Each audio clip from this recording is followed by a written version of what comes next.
নাতি রে, তুই তো লাগের হুয়াই গেছস। না দাদু, কাম কাজ করিয়ে তো হেনে মনে হুয়াইয়া হুয়াইয়া লাগে রে। আরে ফাইম মেরে কত জায়গা আসিলি গোড়া বাইয়েতে, তুই এক নাম্বার জায়গা আসিলি। তুই তোর মাতুন টিয়া খুঁজ সারি, তোর মা টিয়া দে নোয়ারি এত এত ইডে সাক্ষ্য দানিক মারি মারি তুই তো নেগাম বেগান হুড়া লাইছিস। আরে আর অঙ্ক তো তোর বাইতো দেয়া যায় না, এত বালা কেন হয়ে গেলি? আসিলাম, তবে আমার থাকেন নাই, বয়তে তো আর এখন থাকেন না তারি আমি এগেন। আহারে সময় সময় যার গো।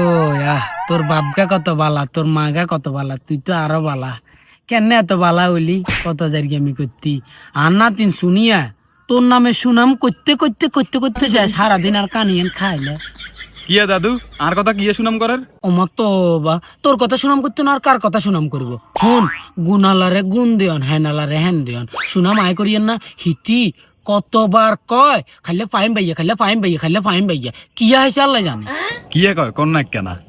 না কজে ফাইম ভাই গে কি স্মার্ট, কি চেহারাতে কি মায়া দেয়া, চুল তুল সেলুনে যে মনে সুন্দর করে সারা যায় হ্যাঁ গানো ইতি কর বুঝছস নে, কি ফাইন করি পোশাক জুতা হাতের নখ টুক, কয় যে ইয়া আলাদা আজ্ঞা গ্রামের তে দুগা হোলাই নাছে কি আর এত সুন্দর লাগে না, ফাইম ভাইয়ের কি সুন্দর লাগে। ইতির বান্ধবীও গেল কয় যে ফাইম ভাইয়ের নাম্বার গেল ইতি আর মানে ইতি বেগান আরে কয় পিড়ি তো। অবশ্যই দাদু, হিতিরও আর ভালো লাগে, তবে গেরাম তো এগুলা সমস্যা, হিলে আর কিছু কই না হিতিরও। না আন্নেরও আর খুব ভালো লাগে, আন্নে আসলে একজন সম্মানী ব্যক্তি, আন্নে কেউ মিথ্যা সাজেন না, কারোর সাথে মিথ্যা কথা বলেন না, বাড়ির কারোর সাথে কুটনামি করেন না, এগুলো খুব ভালো লাগে এনে। ওর হিসাব আমার মরার কথা কইতাম তো ভুলে গেছি, কথা কোয়ান কইতাম।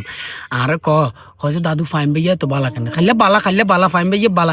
এখন আর বিরক্ত লাগে সারাদিন খাইলে ফাইম ভাইয়ের কথা কয়। কয়েকদিন স্কুলে যাইয়েন না তো দোয়ানে আর ওই আসার আর রিসিভ খাই বলে হরানে খুঁজছে কই যে এবার হেঁটে বেড়া কদু গায়ে যাইতে আরিয়েন না, তো ফাইম ভাইয়ের লেখা কই যে ভাইয়া আনলা আসার আরি ইগে সিবানি দেন না। ওমা জেনে হরমাইশ দিছি এনে ফাইম ভাইয়া শুনি গেছে যায় আনলাই আসারও আনছে সিবও আনছে, ওর টেয়া হলো না। অন হিললে নাতি রে, তোর কাছে আইসি এক বিয়া হান আনি দেসা। ये सब क्या देखना पड़ रहा है। ইতি আনলক এত কম বালদের হিতিরে হানানি দিবিলে রোজাতে বুঝি 3 কিলোমিটার আড়ি আই দিলে আনানমু খাই দে কাম নাই আর। আয় আরো খেয়াল করছিলাম আর না তুই নাম্বার গা তোরে দিমু না গোড়া একটা রোজার মাছ আর হরমাসে কেন দিছে যদি এস নহুনি পদ্ম সরকার যামু যাই বাধা তুই যাই হানানি দি নাম্বার টাম্বার কোনো বিষয় ন। ওরে সোনিয়া রে, তোর তো আসলে ভালো লাগতো, দেখ শুধু কেন হাসি অবশেষে।